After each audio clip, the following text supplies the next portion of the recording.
Today I have Matty Sweet with me from DS27. Thanks for joining me, Matty. Great to be here, Andy. Tell everybody a little bit about yourself and how you came about coming into the data school. So I studied maths at university, and it was there that I sort of started doing coding. I'd never really done it before. I'd only ever used a computer to sort of access the web. I'd never done any sort of programming before. I was forced to do it there, much against my will, but then started doing it and really started enjoying it. It was mostly in Python. So I knew after I left that I wanted to work with computers in some way. I didn't really know what, so I faffed around for a bit. I did some maths teaching and then started sort of getting my head down, looking for jobs properly, and came across an advert for the data school and applied and got in. So what do you prefer, Alteryx or Tableau? Even though Alteryx, it can't really make anything look very nice, you can do, it can do that a little bit. And you can do, obviously, I think, more advanced calculation in Alteryx. So I think my maths art gravitates towards that. What's your favorite tool in Alteryx? I like a filter. I like the filter tool. I like it because you can start off with these very big, unwieldy data sets and sort of whittle them down one by one. What about Tableau? What's your favorite feature? I like a parameter. I like hiding parameters away, even though they're not very nice, I don't think, to come across when someone else has made them, because you don't really know what fields they're hiding inside. But when you're doing it yourself and they're making a dashboard look all whizzy, it can be very fun.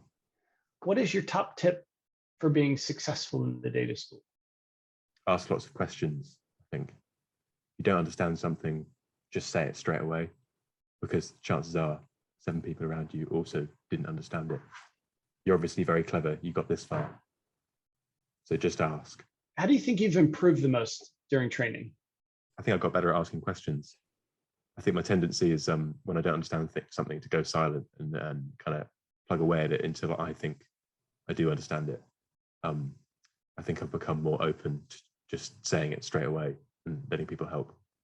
What did you find most challenging about the data school? Making anything look nice in Tableau. I find it a bit of a pain. Well, as does everybody, I think. Yeah. It's very nice to do some very cool stuff very quickly but as soon as you want to make it look presentable, it can be a bit of a headache. What are your tips for people that are interviewing for the data school? If your application visualization, if you're interested in it, it will come across in the interview, because you do have to talk about it uninterrupted. And the only way, I think, to make that interesting is if there's sort of a compelling story behind it. So yeah, pick something that you find interesting, and others will find it interesting as well. What hobbies do you have? I like cycling my bike around. I've just moved to London. I came down to London to start this job. So I've been cycling my bike around London a lot, doing a lot of exploring. Okay. Besides have that, you gotten hit yet? No, definitely not. I know that you have. 4 times, yeah. Yeah, I think that maybe they made me a little bit more careful. I used to cycle I've around. taken up your share.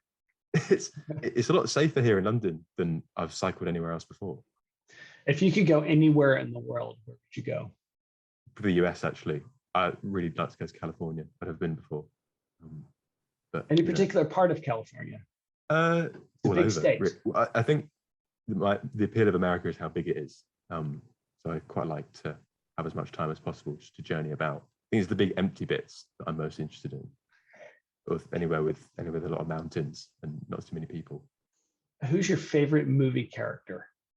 The one that I thought of straight away was, have you seen The Lighthouse? No. It's just because I've seen it recently. The Willem Dafoe character in The Lighthouse. I find really funny. So you just moved to London for this job. Let's say you have a friend coming into town this weekend and only have one day to visit things around the city. What one tourist attraction should they go to? Well, that's funny. My friend did come to visit last weekend. We went to Hampstead Heath, but then I know that that's the sort of thing that he likes. He likes a nice quiet walk in the countryside. I think Hampstead Heath is the closest it gets to countryside in London, isn't it? Actually, go to the V&A. That's my favourite.